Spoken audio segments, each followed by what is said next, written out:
Feel the waves cut through me, hypnotized by the sounds of... Alam niyo, yung activity namin ngayong araw na to, na-invite tayo ng dinner sa isang rector at vice rector ng one of the biggest university in Indonesia. At siyempre, napakataas ang kategory ng university na ito dahil silang nagsasagawa ng research, ng mga clinical research ng kanilang mga gamot at may mga na-develop silang mga gamot dito. Papasalamat tayo dahil sa kanila ay natulungan tayo dito sa Fabunan Antiviral Injection. At nabigyan tayo ng atensyon, na-invite tayo ng dean nila, yung vice dean.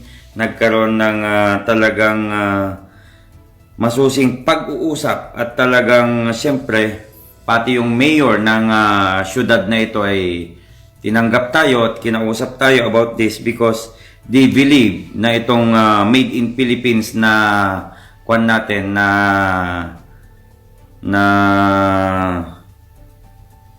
antiviral natin talagang it can be one of the solution sa pinagdadaanan natin.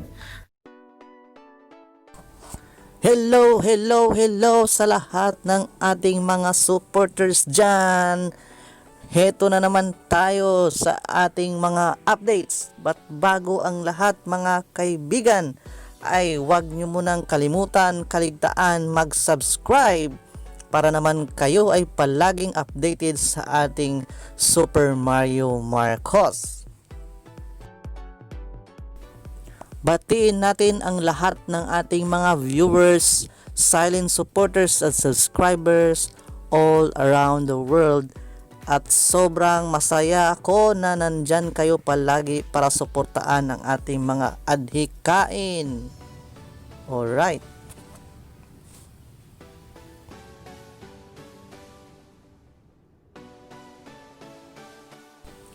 Alam natin na na-shutdown na yung kanyang mga page para sa updates, pero thanks God na nagkakaroon naman tayo ng access sa kanyang mga updates. So ito na naman ang ating mga nagbabagang updates ngayon. Talagang nag-research sila mga kababayan at siyempre nagtulong-tulong lahat ng researcher no? Nakita nila yung potential ng bakit naging antiviral itong combination na to. Kaya hindi na sila bumitaw sa kombinasyon na yon. Pero mo ito yung Zoom conference namin kanina, ito. Maraming expert including the pharma, big pharma. So, papasalamat tayo sa ating Super Mario Marcos at binigyan pa rin tayo ng access sa kanyang mga updates at ito ang nangyayari dahil sa yung university na yan ay ang methodology ng mga research ay nasa 32 countries. So, yung university din na yan ay chaired din ng bioethics ng UNESCO. So talagang mapapabilis ang pag-approve ng FEI. Alright, at hindi lang yan dahil na-meet na niya ang rector at vice rector sa itong biggest university na to, ay talagang matatap ang ibang universities para mapabilis ang FEI natin. Yes, grabe. So ngayong Monday babalik na naman ang ating Super Mario sa Jakarta. So napakalaki din kasi yung ating mini-mention sa ating mga updates na isang scientist na 70% human at 30% robot ay isa naman siyang consultant ng BPONG at sa Ministry of Health. So talagang mabilis lang talaga ang ating FEI kung pagbabatayan natin ang mga proseso ngayon. At dahil sa pumutok ito, nung gumaling ang mga nalapatan, so kahit severe man o minor ay talang 3 araw lang ay tapos na.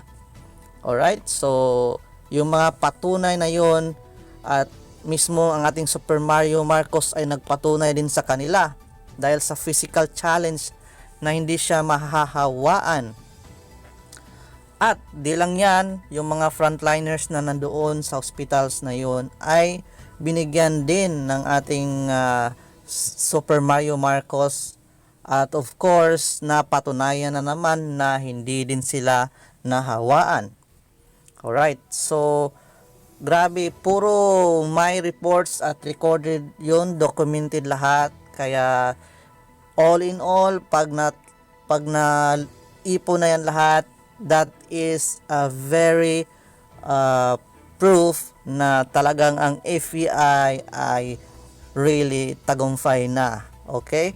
At di lang yan, napag-usapan din with the Zoom conference at sa mga experts, lahat ng mga strategic plans para mapadali ang immediate production ng FEI para mapagamit na doon sa mga hospitals ng ang Indonesia.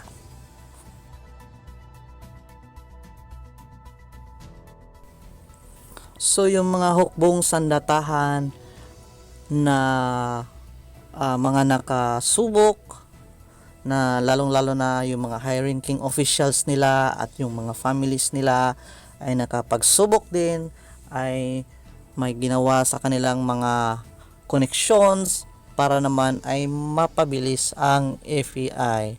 So yung mga testimonies nila at mga testimonies ng kanilang mga kapamilya ay magagather na naman yun at isa din yun sa magsusuporta as documentation para ma-push through ang pagtagumpay ng FEI.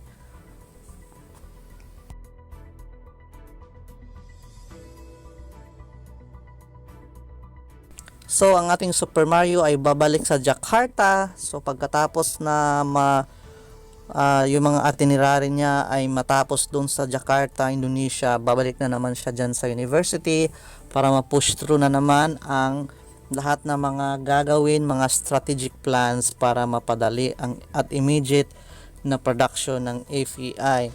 So very thankful ang ating Super Mario Marcos dahil nakatutok ang Indonesia mismo, yung mga experts nila at full support sa ating FEI.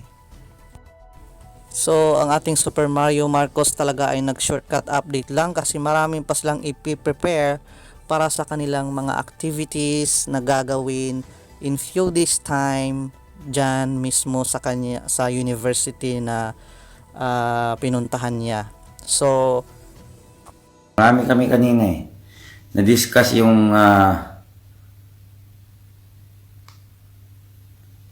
potential benefits of the collaboration, yung development of potential combination, drug against COVID-19, development of data management center and clinical trial, capacity building of human resource and institution, international national collaboration in research. Siyempre, ando dun yung ethics committee, yung international publication. Ang daming na-discuss kanina mga kababayan.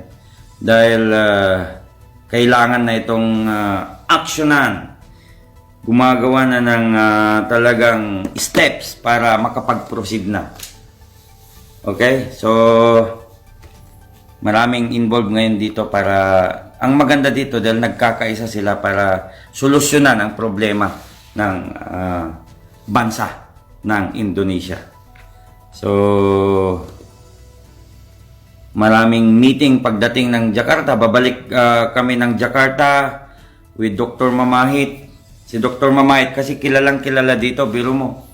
Kagaya ngayon, nagkita sila nung asawa nung rector.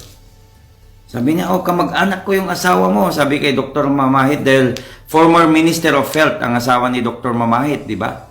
So, very blessed din ako dahil because of Dr. Mamahit, nakapag-present kami sa Minister of Health, si kay Dr.